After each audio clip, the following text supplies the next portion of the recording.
Hola,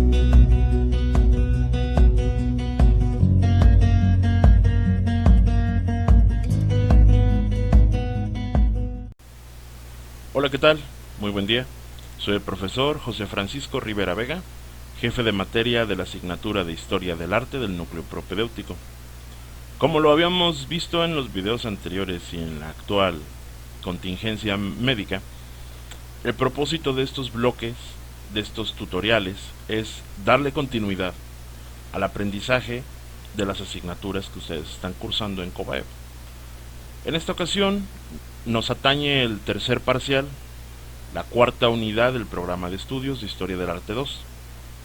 A continuación voy a comentarles de manera muy sucinta cuál es nuestro propósito de bloque, así como los aprendizajes esperados para estas dos sesiones. Les doy la más cordial bienvenida, esperando que gocen de buena salud ustedes y sus seres queridos. Bienvenidos.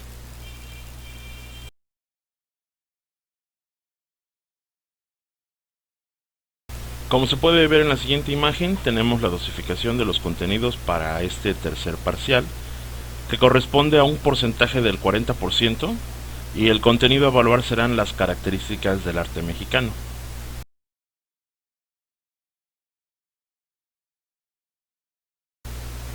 El propósito del bloque integra los tres periodos de la colonia en México y los principales exponentes del arte y la cultura, a través de una revisión histórica, facilitando la comprensión de las principales manifestaciones artísticas y favoreciendo el desarrollo de una conciencia sobre los procesos culturales en la sociedad actual.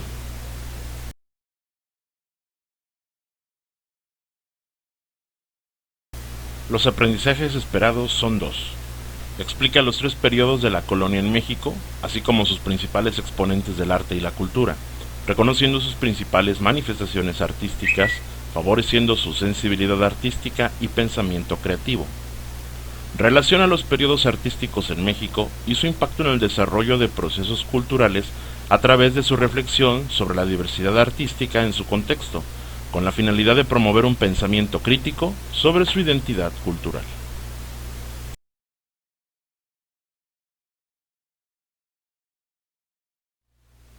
Antes de continuar con los temas de este parcial, me permito hacer la siguiente mención. El programa de estudios de la Dirección General de Bachilleratos, como se ve en la siguiente imagen, está dividido en tres periodos artísticos muy definidos: el periodo colonial, el periodo moderno y el periodo contemporáneo. Me permito hacer mención de algunas características y acontecimientos que dieron pie a cada una de estas épocas o periodos históricos para que nos ayuden a contextualizar el trabajo que estamos realizando de la historia del arte en México.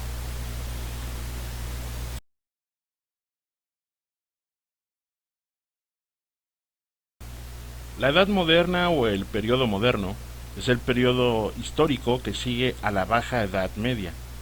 Se comprende entre los siglos XV y XVIII. Se considera la creación de la imprenta, la toma de Constantinopla y la conquista de América como los sucesos que dan inicio al periodo moderno.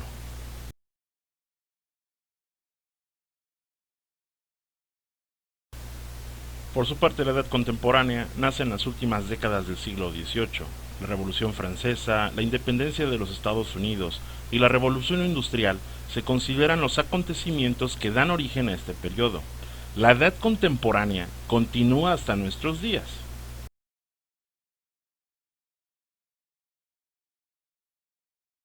Periodo colonial. Así como los historiadores consideraron la creación de la imprenta, la toma de Constantinopla y la conquista de América como los acontecimientos que dan origen a la Edad Moderna, para nosotros en México, la Edad Moderna da inicio justo con la caída de Tenochtitlan en el año de 1521 y la posterior instauración del virreinato en 1535. Es de gran importancia que identifiquemos los acontecimientos que dan lugar a cada periodo de la historia, por la siguiente razón. Con base en el programa de estudios, como se ve en esta imagen, los conocimientos son distribuidos o dosificados en periodos históricos definidos: colonial, moderno y contemporáneo, no por las características estéticas o las corrientes culturales artísticas de cada periodo histórico. ¿Qué quiero decir con esto? En el periodo moderno, o la época moderna, ahí tendríamos el Renacimiento, por ejemplo, el Barroco, el Neoclásico. Nosotros no vamos a abordarlo de esa manera, sino que vamos a concretizar esos tres periodos, o mejor dicho, esas tres corrientes artísticas dentro de un periodo histórico definido, que correspondería en este caso al periodo moderno y el periodo colonial. Por lo anterior es que insistí mucho y quise identificar con ustedes las características y acontecimientos principales que delimitan cada periodo en la historia. Habiendo clarificado y dejado por entendido cómo vamos a manejarnos en la periodicidad, así como los contenidos que vamos a ver de acuerdo al programa de estudios, damos inicio a nuestro primer periodo o época histórica, la colonia en México.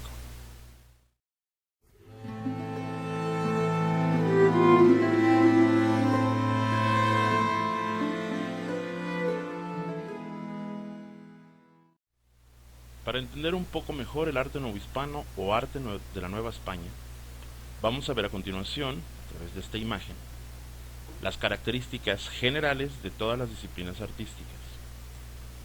Nace durante el virreinato de la Nueva España entre 1535 y 1821. Se alcanza un sincretismo único debido a la transculturación de diversas razas, culturas y tradiciones. El mecenazgo artístico es impulsado por la corona y las órdenes religiosas, franciscanos, dominicos y agustinos, esto en una primera instancia.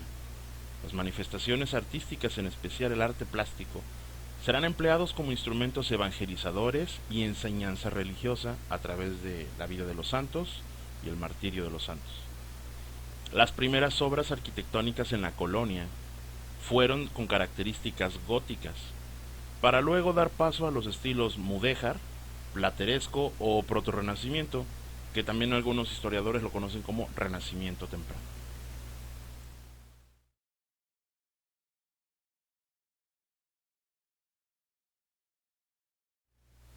La arquitectura en la Nueva España la podemos dividir en dos grandes rubros: la arquitectura religiosa y la arquitectura civil.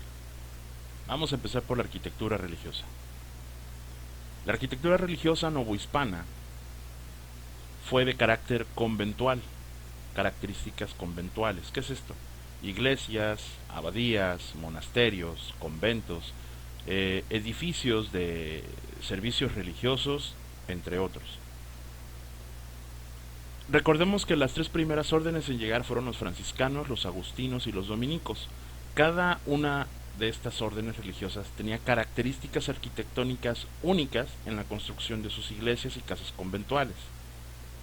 Por otro lado, las edificaciones religiosas se construían muy de cerca a los poblados indígenas para el posterior trazado de calles, así como la construcción de casas y edificaciones civiles y religiosas para el posterior servicio a los pobladores indígenas. Cabe hacer mención, en nuestro caso, la ciudad de Jalapa. Para algunos tal vez no lo sabían, el lugar que ocupa hoy el Parque Juárez, el viaducto, el ágora de la ciudad, antes allá había un convento franciscano que fue demolido hace muchos años. Las razones de la demolición fue por el deterioro del edificio. Era ya imposible salvarlo y las autoridades civiles de ese momento decidieron demolerlo porque presentaba un riesgo para la población, porque se podía colapsar en cualquier momento, y el restaurarlo pues era una cantidad ingente de dinero. De la época de la colonia, en Jalapa, podemos rescatar lo que es la parroquia de San José, en el barrio de San José, en la calle de Jalapeños Ilustres, cerca del mercado Alcalde y García. Las características de la parroquia de San José, para contextualizarlos en este sentido, tiene características del Renacimiento temprano. La encontramos, por ejemplo, como vemos en estas imágenes que a continuación les vamos a mostrar, encontramos que tiene características de mudéjar por el hecho de que la planta, al ser una planta latina, se divide en 3 naves. En el interior de la construcción es donde encontramos el arte barroco. Si vemos en los contrafuertes, si vemos en el ábside y en el coro, así como en el crucero de los pilares, se aprecia el ornamento, la hoja de oro, todas las características arquitectónicas del Renacimiento. A su vez, encontramos manifestaciones de la cosmovisión indigenista en las representaciones pictóricas que se alcanzan a apreciar. Una de estas representaciones, que lamentablemente no les puedo mostrar, porque no encontré ninguna imagen y me es imposible por la cuarentena ir a la parroquia a tomar la fotografía personalmente, es que en el sagrario hay una paloma, una representación pictórica del Espíritu Santo. Contrasta de manera radical con todos los colores, que son, como se ven en las imágenes, crema, color pastel. Esta paloma es la representación pictórica del Espíritu Santo y fue de las primeras elementos o partes de la construcción original.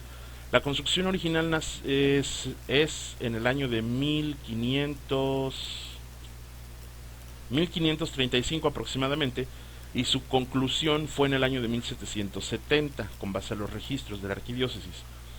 En estos casi 200 años la construcción fue avanzando poco a poco. Una de las primeras partes que se construyeron fue el sagrario, y en ese momento pues, era una pequeña capillita que tenía funciones únicamente para los indígenas. Los criollos, los españoles, tenían sus servicios religiosos en lo que hoy es la Catedral Metropolitana, pero los indígenas, los negros, no quería decir la palabra, pero bueno, los negros, los esclavos africanos, tenían sus servicios religiosos en lo que hoy es la parroquia de San José. Espero que estas imágenes, estos comentarios, los ayuden a contextualizar un poco más las características arquitectónicas religiosas de los primeros tiempos de la Nueva España. Ha llegado un momento de hablar sobre la arquitectura civil. La arquitectura civil, como bien lo saben, tiene la función de manipular el entorno urbano para el beneficio de la sociedad. En este caso, las características de las primeras edificaciones del periodo colonial tenían características del proto-renacimiento o del plateresco. Recordemos que el proto-renacimiento tenía una influencia todavía por parte de la cultura morisca, del al-andaluz, la conquista de los 10 siglos por parte de los moros en el sur de España, y esto trajo consigo algunas características arquitectónicas únicas que se aprecian sobre todo en Granada, en España, y en algunas partes de nuestro país, que más adelante vamos a revisarlas. Una de las características que trajo la arquitectura civil en la Nueva España fueron las trazas urbanas llamadas ortogonales, también conocidas como tableros de ajedrez. Esto es un plano cartesiano, en pocas palabras. Lo apreciamos en ciudades como por ejemplo la Ciudad de México, Puebla. En el caso del estado de Veracruz lo vemos en las ciudades como Córdoba. Pero bueno, dentro de la arquitectura civil existen tipologías. La tipología es solamente una manera bonita de decir tipo de o tipo de construcción, en nuestro caso la arquitectura. Voy a permitir leer algunas y adjuntarles algunos ejemplos a continuación. En primer caso tenemos los palacios citadinos. Los palacios citadinos correspondían más que nada a casas habitación, pertenecientes a familias acaudaladas, la burguesía, como se le denomina actualmente. En la imagen podemos ver esta construcción que ocupa literalmente una cuadra completa de la Ciudad de México. Se le denomina la Casa de las Flores porque el propietario de esta casa se apellidaba Flores. Actualmente es la oficialía mayor del gobierno de la Ciudad de México. Se encuentra ubicada en la plaza del Zócalo capitalino y está exactamente junto a lo que es la Casa de Gobierno o el Palacio de Gobierno de la Ciudad de México, que en su primera instancia fue el Palacio Municipal. Recordarán en la historia de México que Hernán Cortés, cuando llega a México, bueno, lo que ahora es México, instaura el primer ayuntamiento en la Villa Rica de la Veracruz, que es la ciudad de Veracruz. Ese ayuntamiento posterior se desplaza a lo que hoy es la Ciudad de México y ocupa el lugar que vemos en esta imagen. Actualmente el antiguo palacio municipal es el actual Palacio de Gobierno, desde donde gobierna en este caso la gobernadora o la regidora de la Ciudad de México, la doctora Claudia Sheinbaum. Tenemos también lo que es el Palacio de la Capital Virreinal, ese era el nombre correcto en aquel entonces. Hoy es el Palacio Nacional para nosotros, desde donde despacha el Ejecutivo, nuestro presidente, el licenciado Andrés Manuel López Obrador. Podemos ver un claro ejemplo en esta comparación de imágenes. La arquitectura no es un elemento estático del arte. La arquitectura migra, la arquitectura avanza conforme los requerimientos así lo dicten. Aquí podemos apreciar una imagen del Palacio Nacional tomada en el año de 2016 en comparación con el mismo edificio en el año de 1900. Si se dan cuenta, las diferencias son abismales, tanto en su función como en su arquitectura como su estética. El entorno, el contexto lo se puede apreciar también. Pareciera incluso un casco de hacienda rural. Nadie pensaría que era la casa del poder ejecutivo de la nación. Por último, tenemos también una construcción que para México significó mucho durante la época de la independencia. Se conocen como las alhóndigas. La alhóndiga tiene un caso curioso. Recordarán, como lo dije al principio de esta charla, la influencia por parte de los moros. En el reino del Al-Andalus, en el sur de España, los moros fueron los que edificaron estas construcciones y les llamaban almudín. De almudín viene la palabra alfóndiga, que derivó en alhóndiga para nosotros. Alhóndiga, alfóndiga o almudín significan lo mismo, significa mercado de los vecinos o casa pública. Su objetivo era nada más que el almacenamiento de harinas, de gramíneas, de granos en general, para su venta, resguardo y posterior procesamiento. Eso era todo.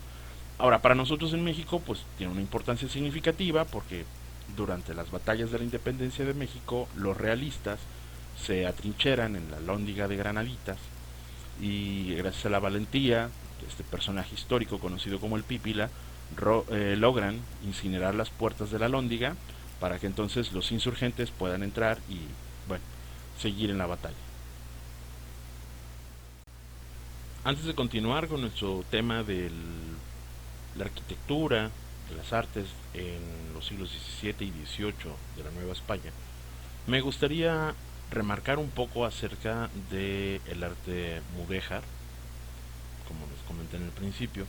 En México no podemos encontrar tan fácilmente, o mejor dicho, en Veracruz no podemos encontrar tan fácilmente este tipo de arte. A continuación les presento unas imágenes de una fuente en la plaza central de la ciudad de Chiapa de Corzo, en el estado de Chiapas. En su momento se le conoció como la Fuente de la Reina, actualmente solamente se le conoce como la Pila. Podemos apreciar claramente en las imágenes que se muestran a continuación la planta de característica octogonal. Tiene influencia aún del medioevo, del gótico. Lo apreciamos claramente en los contrafuertes laterales que sostienen el octágono, pero la característica mudéjar radica en dos zonas, específicamente dos zonas. La cúpula, en primer lugar, y en segundo lugar encontramos este arco, el arco denominado como arco de herradura, así como el material que se emplea, que en este caso es ladrillo. Este tipo de arte es muy raro de ver en México. Esta es la denominación mudéjar. Lo presento ante ustedes para que lo identifiquen de una manera más clara, no tan rebuscada, porque incluso si nos ponemos a buscarle, encontraríamos que hay arte mudéjar hasta en las parroquias más chiquitas de México. Incluso, como les comenté en la parroquia de San José, el hecho de que la planta sea latina pero con 3 naves lo convierte de algún modo en arte mudéjar, pero pues ya es muy rebuscado de esa manera. Esta manera es un poco más nítida, más clara, de que ustedes observen que es una construcción bajo el canon del arte mudéjar. Ha llegado el momento de continuar sobre la arquitectura de los siglos XVII y XVIII. Cronológicamente en la historia del arte, la arquitectura del siglo XVII y XVIII es la arquitectura barroca. En este caso quiero dejar claro algo. El barroco es un estilo lleno de significados. El hecho de que se emplee hoja de oro, por ejemplo, para decorar retablos o paredes de las iglesias tiene un significado profundo, así como la representación de animales o de simbologías. Vamos a ver algunas imágenes a continuación y trataré de irles explicando algunas características muy elementales de lo que estamos viendo respecto al arte barroco. En el caso de la arquitectura barroca en la Nueva España, encontramos que el significado barroco, lo habíamos dicho en el video anterior, es una palabra portuguesa que era una manera peyorativa de referirse a este estilo, ya que carecía de cánones estrictos en su formación. Un significado que se le puede dar aquí para América Latina sería abigarrado, que significa compuesto o conformado por demasiados o muchos elementos. El barroco como tal fue el arte oficial de la Iglesia Católica, pues iba en contra de la expresión racional que significaba al Renacimiento. En el barroco predomina la irracionalidad en sus temas, desplaza los cánones geométricos del Renacimiento y da paso al uso de curvas y elipses. Se caracterizó por el uso de la policromía, que quiere decir muchos colores, en las construcciones de la Nueva España, en fachadas e interiores. Un ejemplo, por ejemplo, el retablo de los Reyes. Al emplear curvas y elipses en su construcción, las formas generan una sensación de ingravidez, lo cual rompe con el canon del Renacimiento de la formalidad. También emplea elementos locales para las construcciones tanto decorativas como es el caso de Puebla con el uso de la talavera y el azulejo, y en el Valle de México, Estado de México, Ciudad de México ahora, el tezontle y la chiluca. Aparece el barroco salomónico como resultado del Concilio de Letrán y la Contrarreforma, dando lugar a las columnas salomónicas y el recargado uso del oro en los retablos de las iglesias. En el barroco, el uso del oro significaba el reflejo de la riqueza espiritual, lo incorruptible del ser. Así como los moros influyeron en la arquitectura española en el Renacimiento, la cosmovisión mesoamericana influyó mediante el estilo tequitqui, al ornamentar el barroco con plantas de frijol y jitomate, hojas y mazorcas de maíz, junto a los elementos europeos del olivo y la vid. Un claro ejemplo de lo anterior es la iglesia de San Andrés en Cholula, Puebla. En las últimas etapas del barroco en la Nueva España, cabe hacer mención de un arquitecto, escultor español, que trajo consigo al Nuevo Mundo su estilo personal. Hablamos de José de Churriguera, autor español, que creará un nuevo motivo barroco denominado churrigueresco, en donde no hay más espacio para el vacío y todo es movimiento permanente en sus estructuras, haciendo creer al espectador que cada retablo, que cada imagen realmente está viva. A continuación les proyecto imágenes de la iglesia de Santa Prisca en la ciudad de Taxco, Guerrero, considerada como una joya del arte churrigueresco en América Latina. Se aprecian en los retablos las imágenes de las columnas salomónicas, esas columnas que parecen ensortijadas entre ellas mismas, así como el vasto decorado en oro y el poco espacio realmente que existe entre decorado e imagen de bulto, la pintura. Realmente está adosado completamente con características de tenores religiosos, pero aún así, en lo recargado de la imagen, tiene una consonancia da al espectador una sensación, para algunos agradables. Antes de dar paso a la escultura y a la pintura en la Nueva España, me gustaría clarificar lo siguiente. La historia del arte en la Nueva España fusionó a la arquitectura con la pintura y con la escultura en algo llamado retablo, que hace un instante vimos. Por lo tanto, los temas que vamos a abordar respecto a la pintura y a la escultura están directamente relacionados a la arquitectura. Por esto, vamos a abordar de manera muy sucinta las características generales de la pintura y de la escultura a través de los siglos XVI, XVII y XVIII, pasando por el Renacimiento, el Barroco y el Neoclásico.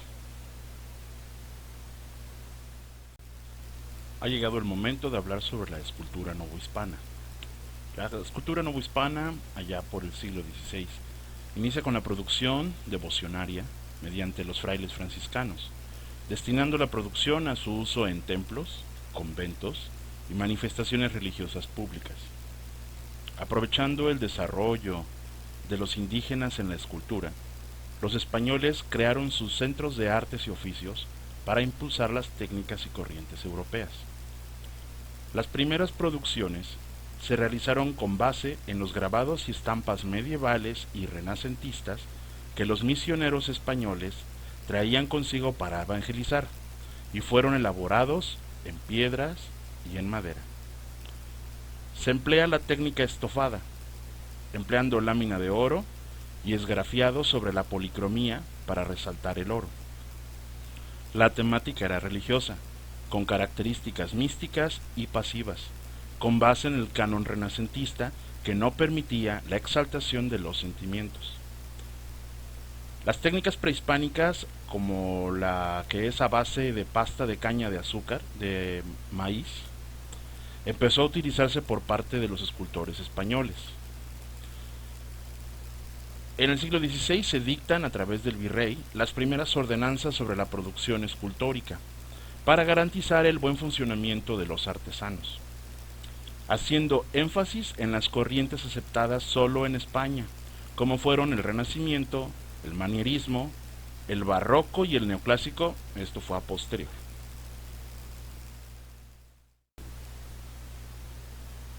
En el siglo XVII se instaura el barroco como un estilo predominante. El uso de paños como vestimenta para los santos, la ondulación en sus pliegues de la vestimenta, genera una sensación de movimiento en la escultura. Para humanizar y dramatizar la escultura, se emplea cabello, pestañas y dientes naturales, así como ojos de vidrio y telas de mayor flexibilidad para generar un mayor movimiento. Se emplean otros materiales como la piedra, el mármol, el estuco, el marfil, el alabastro, el tecali y la cera. El relieve escultórico pierde importancia ante la escultura de bulto. La temática religiosa se enfoca en promover la devoción a los santos recién canonizados, en especial a aquellos santos provenientes de las colonias españolas en América. Ya en el siglo XVIII, la escultura sufre un cambio radical. Aún con la instauración de los nuevos cánones neoclásicos y la prohibición por parte de la Iglesia de los santos de bulto y sobre todo los santos vestidos, se mantiene esta tendencia. Se destaca el uso de la madera en la producción escultórica. Se utilizan proporciones alargadas y cortes profundos para generar un juego entre luces y sombras. Por último, el estilo tequitqui llega a la escultura mediante la aparición de su conjunto de querubines en las iglesias de Tlacolulan en Oaxaca, asemejando en su postura, fenotipo y complexión a los querubines indígenas. Ha llegado el momento de hablar de la pintura novohispánica del siglo XVI. Se desarrolla principalmente mediante pinturas monumentales con técnicas indígenas y españolas. La temática religiosa se centraba en la vida y pasión de Cristo. Se emplean materiales prehispánicos como la piel de venado, la sarga y las tablas de madera para la elaboración de documentos. se emplean lienzos monumentales de carácter ornamental para las habitaciones de las casas monacales. También inicia la pintura en caballete mediante las ordenanzas del virrey. Para el siglo XVII se mantiene la costumbre de las pinturas monumentales, aunque la temática cambia hacia pasajes históricos de la Nueva España o la genealogía de las órdenes monacales. La pintura adquiere una identidad criolla al expresar solamente acontecimientos locales. A mediados del siglo llega la influencia del tenebrismo, potencializada por el denominado Siglo de Oro español. Los elementos barrocos novohispanos se caracterizan por sus cargas realistas, dramáticas y su contraste de luces y sombras. Para el último tercio del siglo, resurge la tradición luminosa e idealista, teniendo como resultado una pintura decorativa llena de vivacidad y dinamismo. En la última década aparecen los rasgos indígenas en la temática religiosa, con la incorporación de los angelitos novohispanos en las advocaciones de la Virgen de Guadalupe. Ya en el siglo XVIII, la pintura se divide en dos vertientes. Por un lado tenemos la pintura religiosa, por el otro la pintura, llamémosla civil. La pintura religiosa, en ella desaparece el tenebrismo, surge el primer movimiento artístico organizado, que terminará por convertirse en la instauración de lo que se conoce hoy como la Academia San Carlos. Las imágenes de vírgenes y santos ahora son representados de manera hermosa, para inspirar una mayor devoción en la feligresía. Por otra parte, en el ámbito de la pintura civil, el aumento de la riqueza por parte de los burgueses demandó mayores servicios por parte de los pintores mediante las solicitudes del retrato. El objetivo del retrato era exaltar los valores y virtudes del modelo. Los retratos de las autoridades civiles se caracterizaron por mantener posturas rígidas y frías, para diferenciarlas y distanciarlas de los personajes domésticos. Aparecen los escudos de armas en los retratos, para dignificar el proceder del modelo, al igual que el uso de algún atributo en su mano para señalar su jerarquía. Los retratos de personajes religiosos se mantenían en posturas pías, arrodillados, con las manos entrelazadas, y con un discreto escudo de armas religioso en las esquinas inferiores. Hasta finales del siglo, que comenzaron los llamados cuadros de castas de la población novohispana, podían apreciarse de manera segregativa. Por un lado teníamos las castas de manera individual, o castas entre familias, o todas las castas reunidas en un solo lienzo. Aunque nace en el siglo XVII, se fortalece y florece más durante el XVIII el llamado arte popular, en donde los ciudadanos, que no estaban formados debidamente como pintores, realizaban de manera empírica el trabajo pictórico. Un ejemplo característico que aún perdura en nuestros días de esta pintura popular sería el denominado ex voto, que manifiesta la gratitud a la divinidad por los favores recibidos.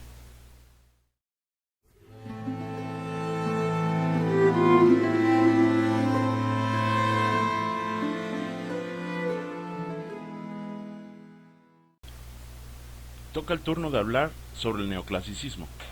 Antes de abordar los temas del neoclasicismo en México, veamos unas características generales. El neoclasicismo nace en las academias. Es una corriente artística ceñida a cánones estilísticos estrictos y restrictivos. El neoclasicismo se convirtió en la bandera de la Revolución Francesa y la Ilustración. Por otra parte, fue el último movimiento artístico de características universales, ya que tuvo influencia en todas las artes, así como casi en todas las regiones del mundo. El descubrimiento de las zonas arqueológicas de Herculano y Pompeya a mediados del siglo XVIII hizo un renacimiento en el interés por las artes clásicas en Europa. Las primeras obras neoclásicas fueron réplicas de las creaciones griegas y romanas. Como mencionamos al principio, el estilo neoclásico nace en la academia, rodeado de cánones estilísticos, por lo cual desde sus inicios fue restrictivo, clasista y burgués. Su mayor exponente fue la corte francesa durante el reinado de Napoleón Bonaparte. Me gustaría hablar un poco respecto al academicismo en México. A lo largo de los siguientes temas vamos a escuchar mucho la palabra academia o academicismo.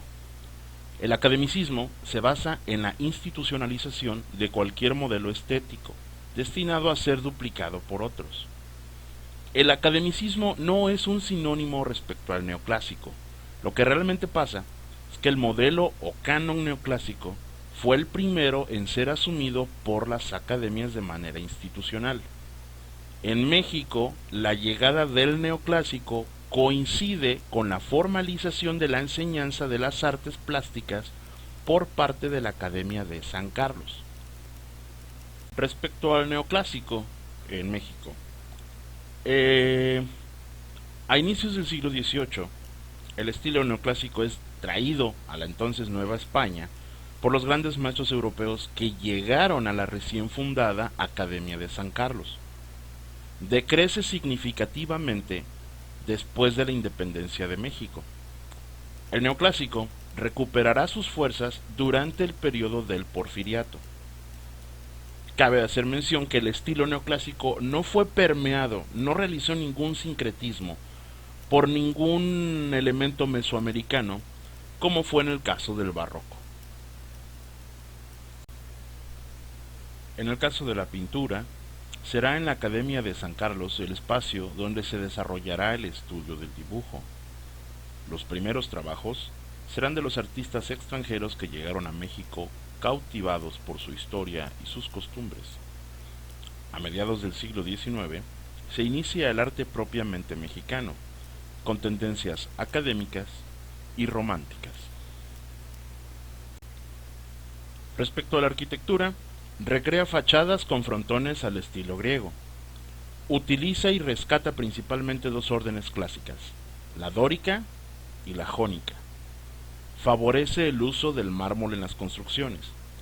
Recrea las cúpulas y bóvedas de la arquitectura romana. En cuanto a la escultura, sus temas son heroicos, que impulsan los valores civiles característicos de la Ilustración. Los personajes son mitológicos o de relevancia histórica. Los géneros juegan un rol muy importante. Los hombres encarnan a los héroes. Mientras tanto, las mujeres representan los valores mitológicos.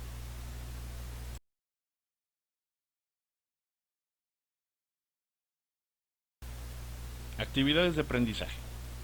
Realiza un recorrido virtual mediante el Google Maps a cualquiera de los siguientes lugares: Palacio de Gobierno, Palacio Municipal, la Catedral Metropolitana o la Iglesia del Calvario. Posterior, selecciona una edificación civil y otra religiosa e identifica el periodo artístico al que corresponden mediante sus características arquitectónicas. Presentarás tu trabajo mediante una infografía donde incluyas las dos edificaciones de tu elección. De esta manera concluimos nuestra primera sesión. Tenemos una sesión pendiente con los temas del impresionismo y el postimpresionismo. Contaremos con la participación de dos invitados especiales. Por mi parte eso es todo. A continuación les dejo el siguiente correo electrónico para sus aclaraciones, sus dudas. Les reitero, mi nombre, el profesor Francisco Rivera, quedo a sus órdenes. Espero que se encuentren bien de salud, cuídense mucho, manténganse en casa, sigan las recomendaciones de parte de las autoridades sanitarias. Saludos.